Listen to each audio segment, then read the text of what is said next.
ये लो मोमबत्ती जला दो। ये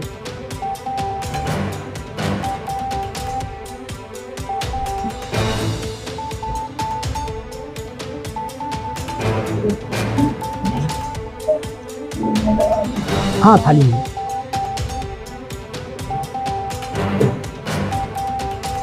बस बस हाँ बस।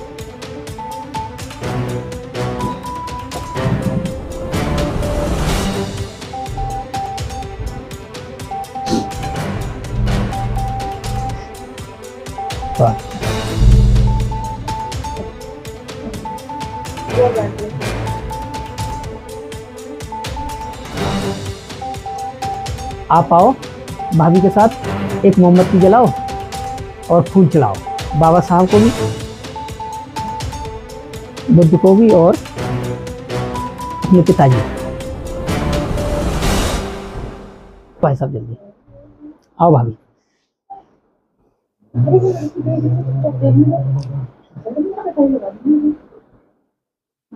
इस मोमबत्ती से जला के और जला दो।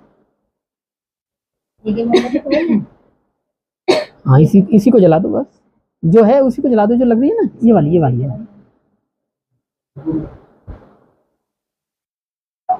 बस हाँ फूल चढ़ाओ, ये मुझे दे दो। दोनों मिलकर फूल चढ़ाओ, बाबा साहब को भी, बुद्ध को भी और अपने पिताजी को भी।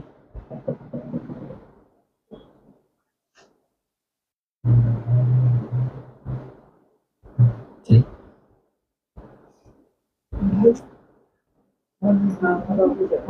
हाँ आप बहन जी, आप बड़ी हैं, आप आइए।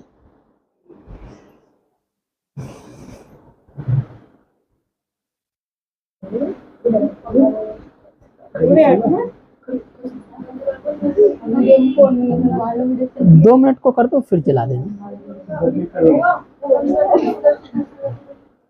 थोड़ा जल जाएंगी ना तो फिर बुझेंगी नहीं ये, थोड़ी जलने के बाद।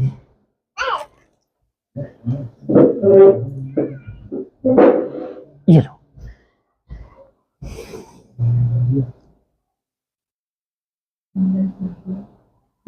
बस, फूल लेके फूल चढ़ो।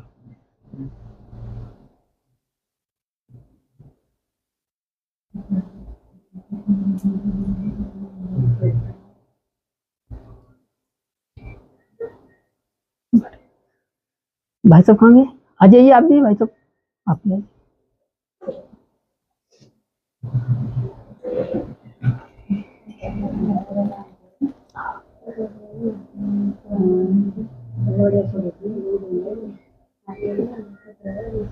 ये लीजिए,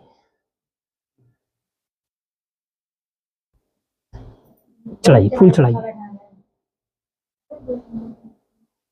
दोनों हाथों से, दोनों हाथ लगा के ऐसे ऐसे।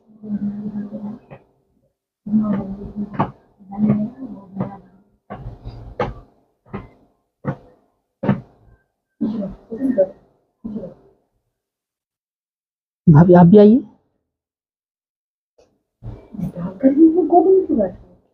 जल गई, चला देना पंखा। ये मोमबत्ती आप लगा दीजिए।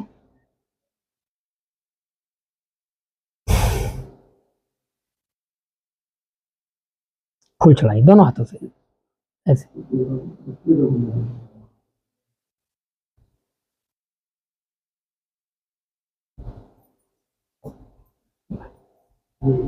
बैठिए। देखिए ये हमारे बुजुर्ग हैं, ये हमारे पुरखे हैं, ये थे तो इनकी वजह से हम हैं। जब हम हैं तो ये घर, ये शरीर, ये इतने यहां तक पाल के बड़े किए, ये सब इन्हीं की देन है। इसलिए हम इनको याद करते हैं कि भाई आप थे तो हम हैं। हाँ पंखा चला दो। कौन सा है ये? बस। तो इसलिए हम इनको याद करते हैं और समय समय पर हमें इन्हें याद करना चाहिए। जब भी समय मिले, जब भी लगे कि आज हम पूरा परिवार घर इकट्ठे हैं, तो इस तरह बैठ के इन महापुरुषों के फोटो रख के और उनको याद करना चाहिए। पिताजी हैं तो पिताजी, माताजी हैं तो माताजी।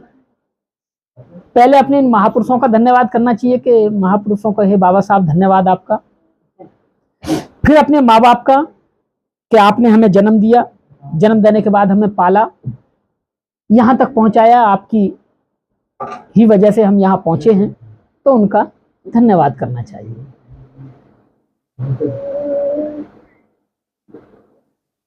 ये हमारी बौद्धों की परंपरा है। घर में बच्चे सभी जो हैं, ये लोग,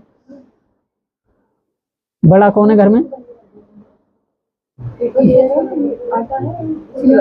आप खड़े होके वहां लगा दें और फूल चढ़ाएं सभी को, खड़े हो।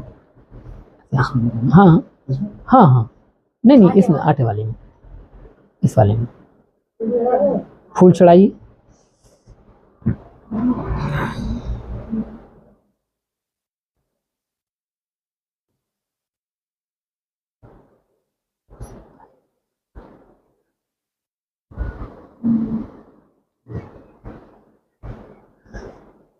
दोनों हाथों से ऐसे, दोनों हाथों से ऐसे, हाँ फूल चढ़ाएं।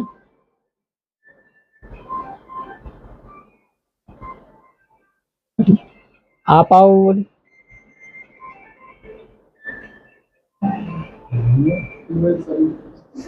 दोनों हाथों से ऐसे पकड़ के, ऐसे पकड़ के, ऐसे ऐसे लगाइए, इसमें लगाइए।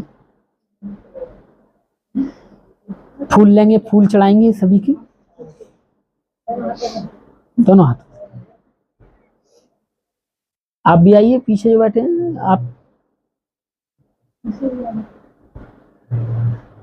दोनों हाथों से चढ़ाते हैं। हमारे यहाँ ऐसे जब चढ़ाते हैं, जब हाथ में चोट लग जाती है या कुछ हो जाता है, हमारे यहाँ दोनों हाथों से चढ़ाते हैं। हाँ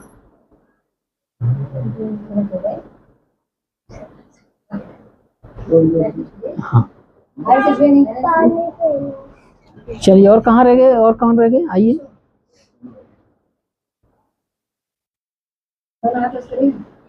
भाई किसी के नाना हैं, किसी के दादा हैं, हाँ सभी के दादा हैं। हाँ नाना भी है बहन जी के बच्चों के। हाँ तो इनका शुक्रिया अदा इसलिए होता है, इनको फूल चढ़ाने के बाद मन में शुक्रिया अदा करें कि दादाजी नाना जी आप थे, तो आपकी वजह से इस दुनिया में हमारे माँ बाप आए और उनकी वजह से हम आए, इसलिए करना चाहिए।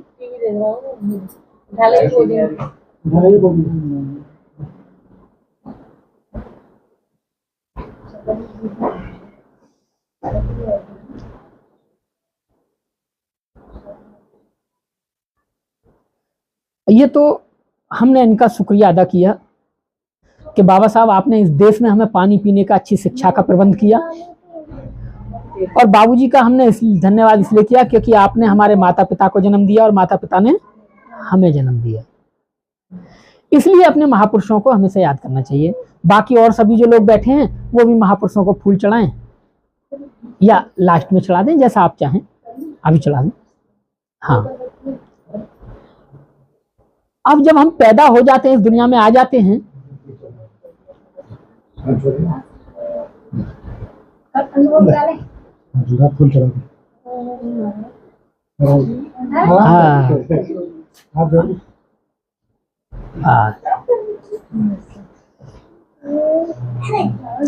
अब हम अच्छा जीवन कैसे जिएं, हमारा जीवन अच्छा कैसे हो? एक तो होता है बहुत अच्छा, एक होता है बहुत अच्छा, और एक होता है सबसे अच्छा। तो सबसे अच्छा जो होता है वो सबसे अच्छा होता है। हम सब अच्छे हैं, यहां हम में कोई कोई बहुत अच्छा होगा, यहां हम में कोई सबसे अच्छा होगा। यहां हम सब पढ़े लिखे हैं, पढ़े लिखे की कोई डिग्री तो है नहीं कि जी ये पढ़े लिखे हैं तो ये डिग्री है। हाँ, यहां सब पढ़े लिखे हैं, कोई ग्रेजुएट होगा और कोई पोस्ट ग्रेजुएट होगा। पढ़े लिखे सभी हैं, लेकिन कोई ग्रेजुएट होगा और कोई पोस्ट ग्रेजुएट होगा। खाना सभी खाते हैं, चाहे अनपढ़ हो चाहे पढ़ा लिखा। जीवन सभी जीते हैं, लेकिन अच्छा जीवन कैसे जिया जाए इसके कुछ नियम हैं। वो नियम क्या हैं? वो हमें तथागत बुद्ध ने दिए आज से 2500 साल पहले। लेकिन 2500 साल पुरानी बात लोग भूल गए, और फिर कम से कम 100 साल पहले बाबा साहब आए, उन्होंने उनकी बात को फिर से लोगों को बताया कि हम अच्छे जीवन को कैसे जी सकते हैं। तो इसलिए हम अच्छा जीवन जीने के लिए तथागत बुद्ध और बाबा साहब के बताए मार्ग पर चलने की कोशिश करते हैं। वो कौन सा मार्ग है, कैसा मार्ग है, ये हम अब बुद्ध वंदना करके हम बताएंगे। अभी हम पाली भाषा में बोलेंगे, लेकिन पाली भाषा में फिर मैं हिंदी में बताऊंगा कि हमने क्या बोला और अच्छा जीवन जीने के लिए क्या अच्छा है। हमें अपने महापुरुषों का, अपने माता पिता का हमेशा जीवन में सम्मान करना चाहिए। महापुरुष पूरे समाज के होते हैं और माँ बाप हमारे होते हैं जिन्होंने हमें जन्म दिया। अब जब जन्म देते हैं माँ बाप, तो बच्चे को बोलना सिर्फ माँ बाप सिखाते हैं, पढ़ना उसका टीचर सिखाता है, और इस समाज में कैसे रहना है ये समाज सिखाता है। तो हम इस समाज में हैं, तो ये समाज में बाबा साहब ने हमें समाज में कैसे जीना है, कैसे रहना है, वो कुछ नियम बताए। क्या नियम थे वो हम अब करेंगे। जो जैसे बैठ सकते हैं, कोई परेशानी तो वैसे बैठ सकते हैं, लेकिन जैसे बुद्ध वंदना करने हम बैठते हैं घुटनों के बल, वैसे बैठ जाएं जो जवान हैं। हाँ, जैसे ये बच्चे बैठे,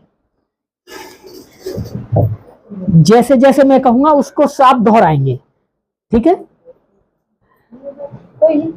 हाँ, जो वैसे बैठ सकते हैं बैठ जाएंगे। बुद्धं नमामि, धम्मं नमामि, संघं नमामि। ये हमारा नियम होता है कि हम कैसे करते हैं। ये दोनों बच्चे देखेंगे, ऐसे करते हैं, ऐसे ऐसे, ठीक है? ऐसे बैठते नहीं है, ऐसे करते हैं, ठीक है? नमो तस्से भगवतो अरहतो सम्मा संबुद्धस्स। बोलिए।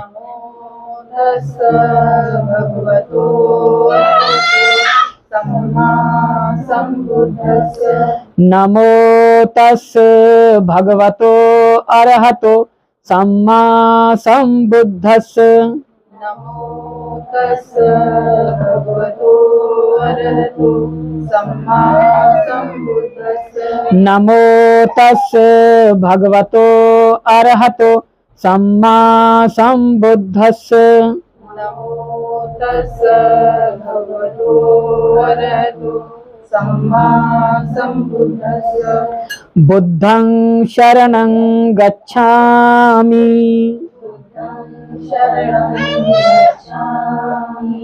धम्मं शरणं गच्छामि, संघं शरणं गच्छामि,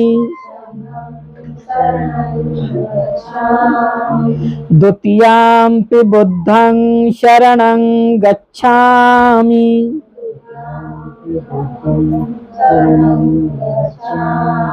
द्वितीयाम्पि धम्मं शरणं गच्छामि,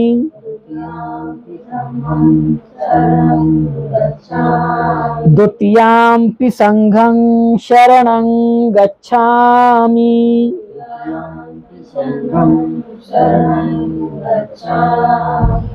तृतीयाम्पि बुद्धं शरणं गच्छामि,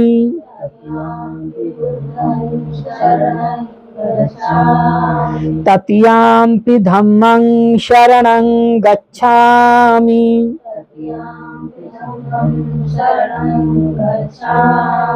तृतीयाम्पि संघं शरणं गच्छामि, तृतीयाम्पि शरणं गच्छामि। पाणातिपाता वेरमणि प्राणातिपाता वेरमणि सिक्खापदं समादियामि। सिक्खापदं समादयामि। अदिन्नदाना वेरमणि अदिन्नदाना वेरमणि सिक्खापदं समादियामि। सिक्खापदं समादयामि। कामेषु मिच्छाचारा वेरमणि कामेषु मिच्छाचारा वेरमणि सिक्खापदं समादियामि। सिक्खापदं समादयामि। मुसावादा वेरमणि मुसावादा वेरमणि सिक्खापदं समादियामि। सिक्खापदं समादयामि। कामेषु मिच्छाचारा सुरामेर्यमज्यपमादट्ठाना वेरमणि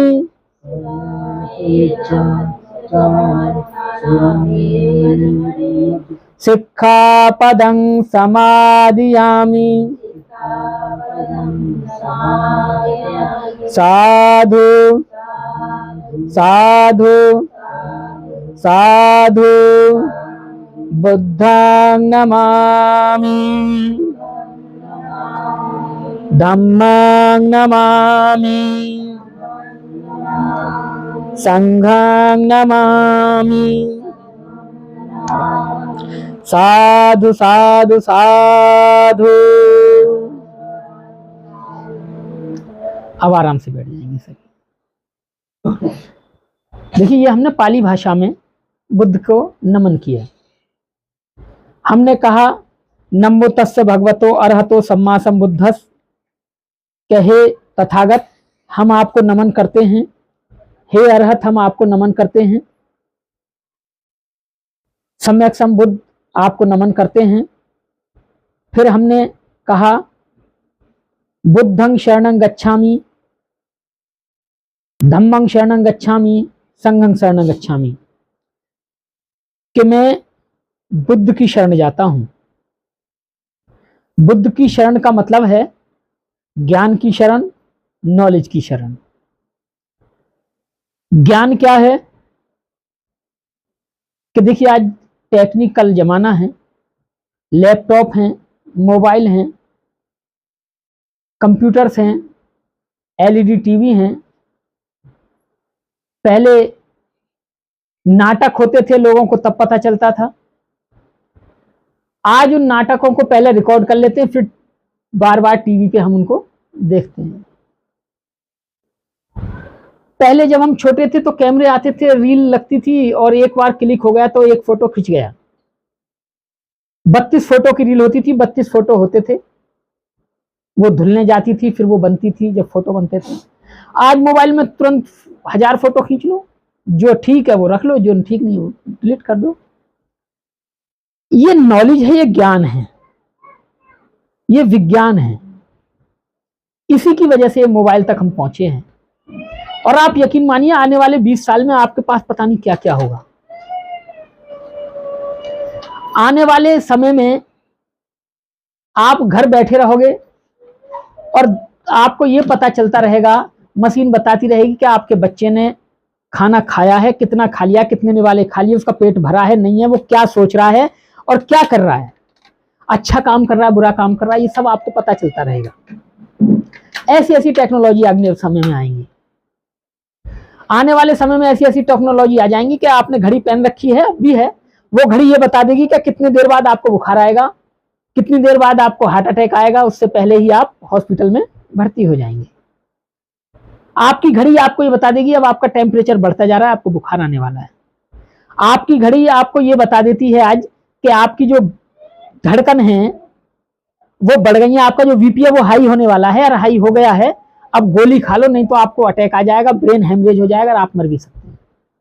इसलिए लोग अब घड़ी पहनते हैं कि वो पता चलता रहता है कि हमारा बीपी ठीक हो रहा है, हमारा टेम्परेचर ठीक है, आप कितने कदम चल लिए ये सब बताती है घड़ी। आप लोगों के पास होंगी भी, किसी के पास है? देखो भाभी जी के पास है। ऐसी घड़ियां हैं। आने वाले समय में और अच्छी टेक्नोलॉजी आएगी। ये किसकी देन है? ये बुद्ध की देन है, ये ज्ञान की देन है, नॉलेज की देन है, ये विज्ञान की देन है। इसमें किसी अंधविश्वास की जरूरत नहीं है, इसमें किसी का हाथ नहीं है देवी देवता का। इसमें किसका हाथ है? ऐसे बच्चों का। ऐसे बच्चे बैठ के टेक्नोलॉजी में, वहां जहां ये कंपनियां फैक्ट्री, वहां बैठ के इस पर रिसर्च कर रहे हैं, नए नए सॉफ्टवेयर बना रहे हैं, नई नई घड़ियां बना रही हैं। आज से 5-6 साल पहले घड़ी आती थी जिसमें बिलिंग होती रहती थी, अब इतने बज गए इतने बज गए, अब सारी चीजें आ रही हैं। ये यही बच्चों ने किया है। जो बूढ़े हो गए वो घर वापस आ गए, नए ने जाके और अच्छी बना दिए। जब ये और बूढ़े हो जाएंगे तो फिर और नए बच्चे आएंगे, वो और अच्छी घड़ियां बनाएंगे। ये किसकी देन है? ये सब मानव की देन है। इसमें किसी देवता का या किसी भी ऐसे आदमी का हाथ नहीं है जो दिखाई ना देता हो या जो कहीं और रहता हो। ये जो देन है ये सिर्फ यहीं के देने वालों की है, जो खाना खाते हैं और सुबह उठते ही लैट्रिन करने जाते हैं। इनकी देन है, बाकी किसी की देन नहीं है। तो पहली शरण यही आती है कि मैं बुद्ध की शरण में जाता हूं, मैं ज्ञान की शरण में जाता हूं। दूसरी शरण आती है मैं बुद्धं शरण धम्मं शरणं गच्छामि, मैं धम्म की शरण में जाता हूं। धम्म क्या है? कि एक रास्ता तो मैं यहां से अपने घर जाऊंगा, पहले बाहर निकलूंगा, फिर मोहन नगर जाऊंगा, फिर मोहन नगर से सीधा आनंद विहार जाऊंगा, तब अपने घर जाऊंगा।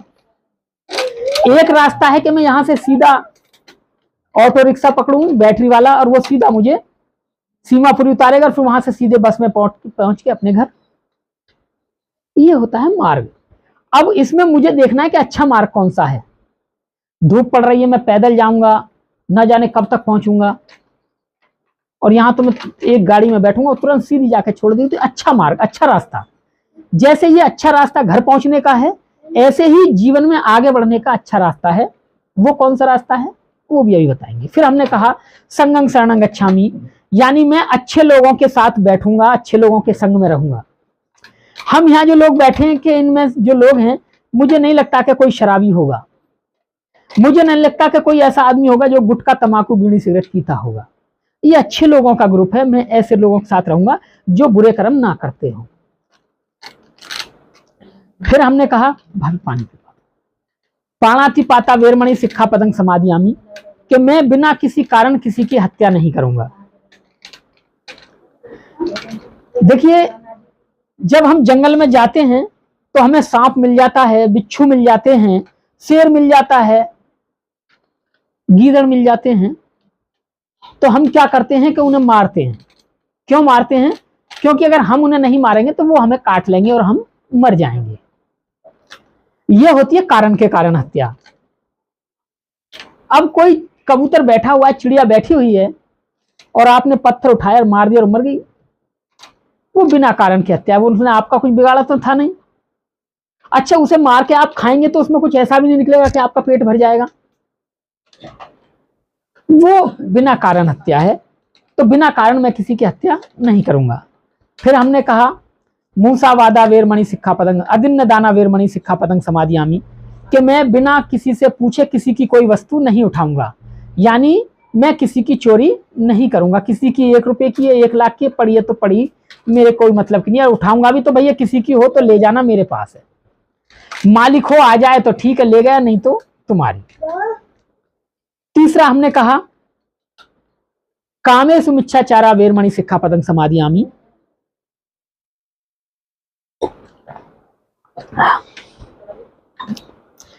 कि मैं अपने जीवन में स्त्री है तो किसी दूसरे पुरुष को, और पुरुष है तो किसी दूसरी स्त्री को गलत भावना से नहीं देखूंगा। यानी मैं पति अपनी पत्नी तक और पत्नी अपने पति तक ही सीमित रहे। फिर हमने कहा मूसावादा वेरमणि सिक्खापदं समादियामि, कि मैं अपने मुंह से किसी की चुगली नहीं करूंगा, किसी की निंदा नहीं करूंगा, झूठ नहीं बोलूंगा, किसी को गाली नहीं दूंगा। यानी मैं अपने मुंह से जब भी कुछ बोलूंगा तो ऐसा बोलूंगा कि दूसरे वाला ये कहे, सामने वाले सुनने वाले ये कहें भाई बहुत अच्छा बोला। पांचवा हमने कहा सुरा मेरिय मज्ज पमाद अट्ठाना वेरमणि सिक्खापदं समादियामी, कि मैं अपने जीवन में कच्ची पक्की शराब, गुटखा, भांग, तमाकू, बीड़ी, सिगरेट, हुक्का, जो भी नशीले पदार्थ हैं, चाहे वो खाए जाते हों, चाहे चबाए जाते हों, चाहे पिए जाते हों, चाहे इंजेक्शन से शरीर में दिए जाते हों, और ऐसे पदार्थ जिन्हें इस्तेमाल करने के बाद में हमारा मानसिक संतुलन बिगड़ जाता हो, यानी हम नशे में हो जाते हो, हम बेसुध हो जाते हो, ऐसे पदार्थ का सेवन कभी नहीं करेंगे। ये बातें हमने ग्रहण की। यहां इनमें कोई ऐसी बात थी जिससे कोई किसी व्यक्ति के जीवन पर गलत प्रभाव पड़े? एक भी बात नहीं थी। बल्कि इन बातों का जिन घर में रोजाना पाठ होता होगा, तो उस घर में कभी कोई शराबी नहीं हो सकता, कोई झूठ बोलने वाला नहीं हो सकता, कोई चोरी करने वाला नहीं हो सकता, कोई गाली देने वाला नहीं हो सकता, कोई हत्यारा नहीं हो सकता। ये सब बात हमने यहां कही। अब हम बुद्ध वंदना, धम्म वंदना और संघ वंदना करेंगे। ये वो वंदनाएं हैं। फिर इनके अच्छे जीवन के लिए हम महामंगल सूत्र पाठ का पाठन करेंगे कि इन लोगों के घर में हमेशा सुख शांति बनी रहे, किसी प्रकार की कोई अप्रमाद ना हो, इनके घर में सभी सुखी रहें, सबका मंगल हो, सबका कल्याण हो। ये हम इनके जीवन के परिवार के लिए मंगल कामना करेंगे। पहले हम बुद्ध वंदना करेंगे। इत्पिसो भगवा अरहं सम्मा संबुद्धो विद्याचरण संपन्नो सुगतो लोकविदु अनुत्तरो पुरुष धम्म सारथि सत्था देव मनुष्यानं बुद्धो भगवाति बुद्धं जीवित पर्यन्तं शरणं गच्छामि।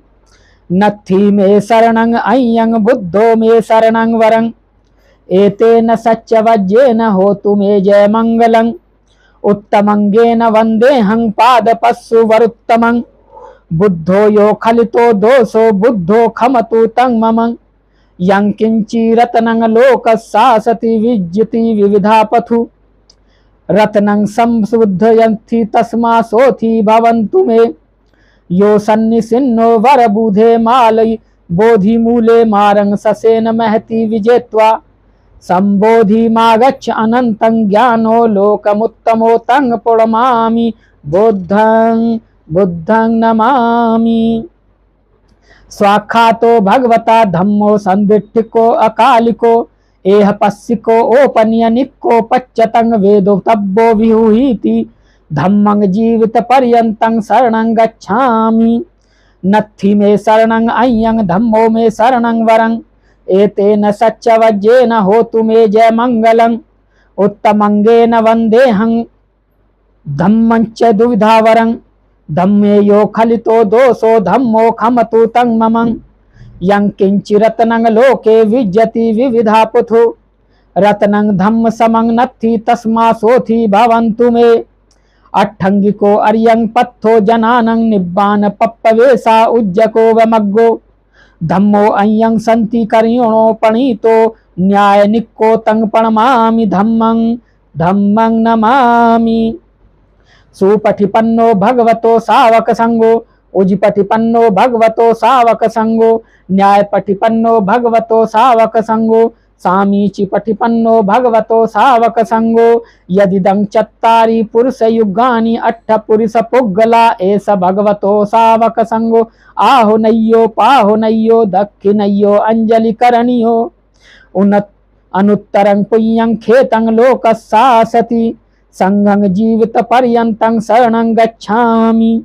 नत्थि मे शरणं अय्यं संघो मे शरणं वरं एतेन सच्चवज्जेन होतु मे जय मंगलं उत्तमंगेन वंदेहं संघं चेत्तति विद्धोत्तमं संघो यो खलितो दोषो संघो खमतु तं ममं यं किंचिरत्नं लोके विज्यति विविधा पथु रत्नं सम्म संग नत्थि तस्मा सोथि भवन्तु मे शुद्धो विशुद्धो वर दक्षिणयो संतिद्रियो सब्बमलपहीनो गुणे हिने के ही समिद्धि पत्तो अनासवो तंग पड़मामि संघं संघं नमामि।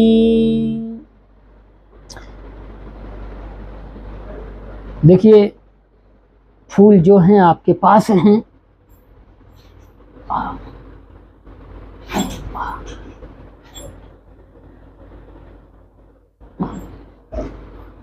हम इनके अच्छे जीवन के लिए एक महामंगल सूत्र पाठ करेंगे, पीछे सभी ले लें। और भाई साहब अरविंद जी ने आज ये परित्राण पाठ रखा, उनकी जीवन संगनी अपनी माता जी के सानिध्य में अपने पिताजी के लिए। आप आगे आ जाओ, यहाँ माता जी आ जाएंगी, यहाँ नहीं बैठ पाएंगी, चलो कोई बात नहीं। अच्छा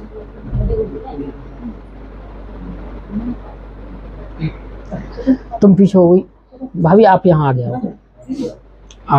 हाथ जोड़ के ऐसे तथागत बुद्ध की ओर को बैठोगे।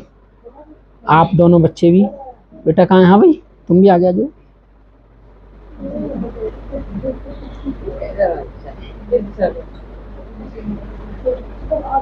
जब मैं कहूँगा जय मंगलानी तो आप सब लोग इनके ऊपर पुष्प वर्षा करेंगे, इनके अपनी मम्मी पापा के ऊपर, दादी के ऊपर। ये अष्टमंगल गाथा है। मैं एक गाथा बोलूंगा और उसका हिंदी में बताऊंगा कि ये हमने क्यों बोली। जब महाकाल तथागत बुद्ध बन गए तो इनके ऊपर 8 बार ऐसा बुरा समय आया कि इन्हें जान से मारने की कोशिश की गई, इन पर इल्जाम लगाया गया, इनके ऊपर सांप छोड़ा गया कि सांप खा ले इनको, डस ले मर जाएं। अंगुलीमाल को भेजा गया कि वो मार दे। इनके और एक भाई था, उसको भेजा गया मारने के लिए। लेकिन तथागत बुद्ध 8 बार में सुरक्षित बच गए, यानी कि बुरा समय आया लेकिन टल गया। उन्हीं भावनाओं को हम अपने अंदर सोचें कि इनके ऊपर भी अगर कभी बुरा समय आए इस परिवार के ऊपर, तो ये अपने विवेक से, अपने ज्ञान से, अपने धैर्य से वहां से निकल जाएं और जैसे तथागत बुद्ध आगे बढ़े ऐसे ही ये आगे बढ़े। तो हम इनके लिए मंगल कामना करेंगे। जब भी जय मंगलानी आएगा आप इनके ऊपर पुष्प वर्षा करेंगे सभी, ठीक है? और जिनके पास फूल नहीं है तो वो ऐसे भी आशीर्वाद के तौर पे कर सकते हैं कि जय मंगलानी, यानी इनका मंगल हो, इनका कल्याण हो।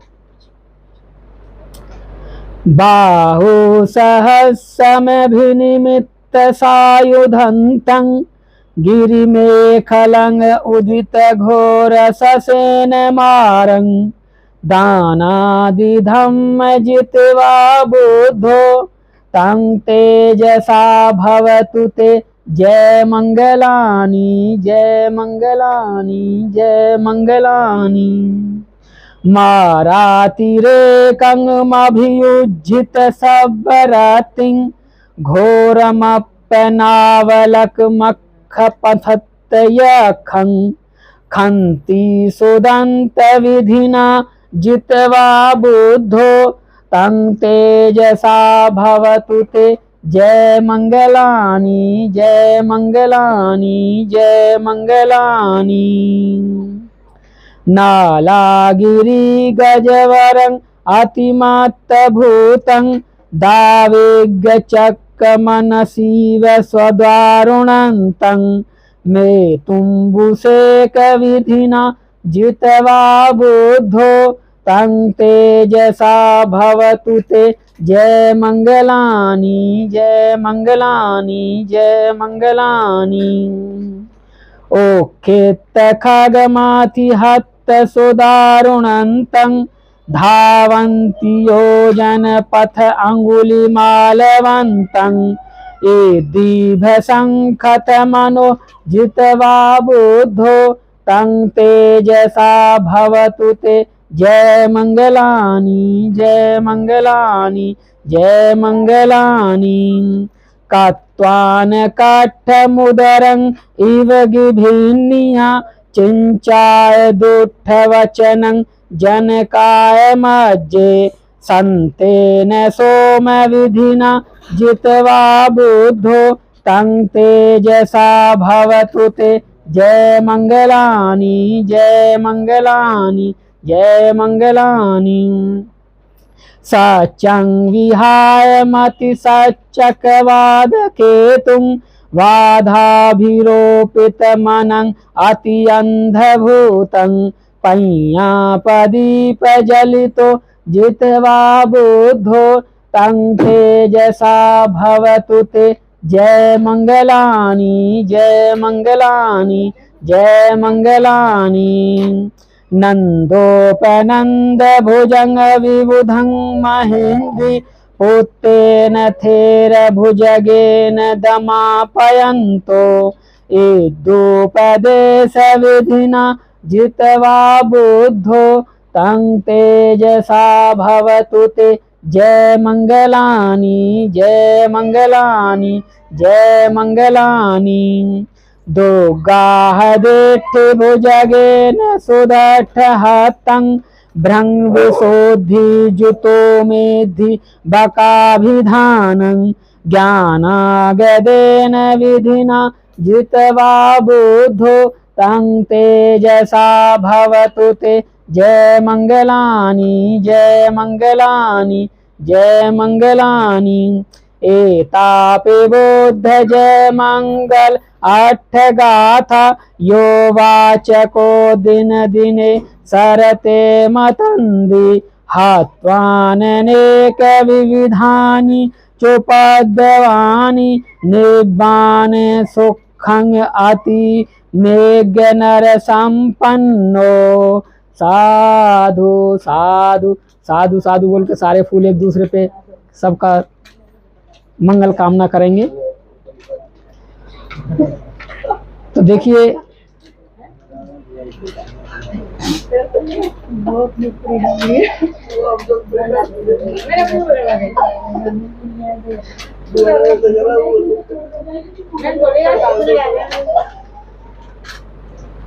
देखिए हमारे जीवन में और जानवर के जीवन में कोई अंतर नहीं है खाने पीने में। वो भी दुनिया में पैदा होता है, खाना खाता है, बच्चे पैदा करता है, मर जाता है, उन्हें पालता है। ऐसा ही हमारा जीवन है कि हम भी पैदा होते हैं, माँ बाप हमें पालते हैं, जब बड़े हो जाते हैं, शादी होती है, हमारे भी बच्चे होते हैं, हम उन्हें पालते हैं और हम भी दुनिया से चले जाते हैं। कोई माँ बाप की संपत्ति को बेच जाता है, कोई रखा जाता है, किसी के पास कुछ नहीं होता तो वो बना के चला जाता है औलाद के लिए। ये सबके अपने अपने कर्म हैं, लेकिन अच्छे कर्म वो होते हैं। एक आदमी जीवन में पैदा होता है, मर जाता है, ना वो अपना भला करता है ना किसी और का भला करता है, अपना भला करता है, दूसरे का बुरा करता है। तीसरा आदमी वो है जो आता है, अपना बुरा कर लेता है और औरों का भला कर देता है। चौथा आदमी वो है जो दुनिया में आता है, अपना भी भला करता है और औरों का भी भला करता है। तो तथागत बुद्ध कहते हैं हमें चौथे आदमी की तरह होना चाहिए, हम अपना भला भी करें और लोगों का भला भी करें। ये उत्तम पुरुष के लक्षण हैं। अच्छा पुरुष वो होता है जो अपना भी भला करता है और औरों का भी भला करता है। माँ बाप जीवन में एक बार मिलते हैं, भाई बहन भी जीवन में एक बार मिलते हैं। कभी भी उनके साथ ऐसा व्यवहार ना करें, उनके साथ कभी ऐसा छल ना करें, उनके साथ कभी ऐसा बर्ताव न करें कि कभी माँ बाप जीवन में ये कहे कि हमने कैसी संतान को जन्म दिया। और अपने भाइयों से इसलिए ना लड़ें कि माँ बाप ये कहे कि देखो पैदा तो हमने किए, लेकिन देखो आपस में ही एक छोटी सी जगह को लेकर, एक छोटी सी बात को लेके, एक छोटे से अभिमान को लेके, एक छोटी सी इज्जत को लेके, पद प्रतिष्ठा को लेके कैसे लड़ झगड़ रहे हैं। ये तथागत बुद्ध हमें समझाते हैं।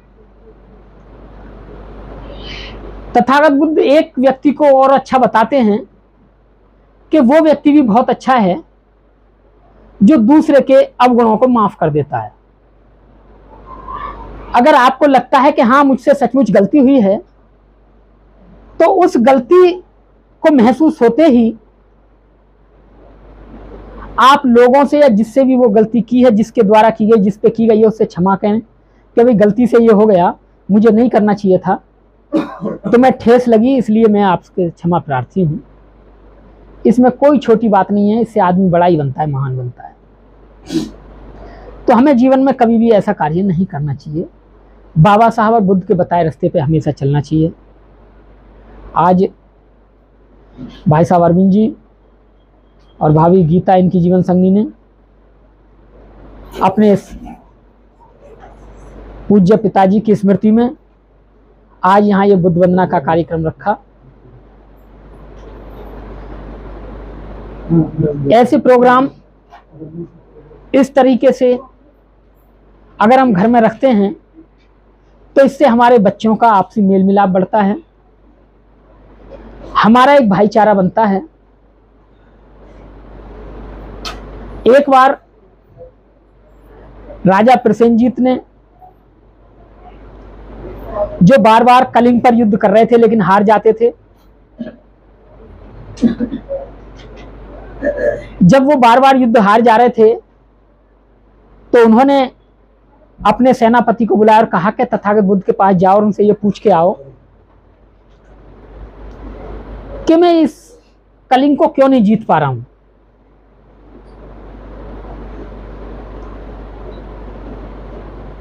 तो सेनापति बुद्ध के पास गया, बुद्ध को हाथ जोड़ के नमन किया और बैठ गया।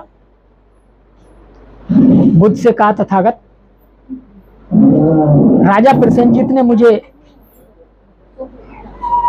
ये खबर भेजी है, इस खबर के बारे में मुझे बताओ कि मैं मगध पे बार बार आक्रमण कर रहा हूं लेकिन जीत नहीं पाता हूं, ऐसा क्या कारण है। तो तथागत बुद्ध ने जवाब दिया कि देखिए, वहां के लोग साल में एक बड़ा आयोजन करते हैं मेले का, मिलने जुलने का,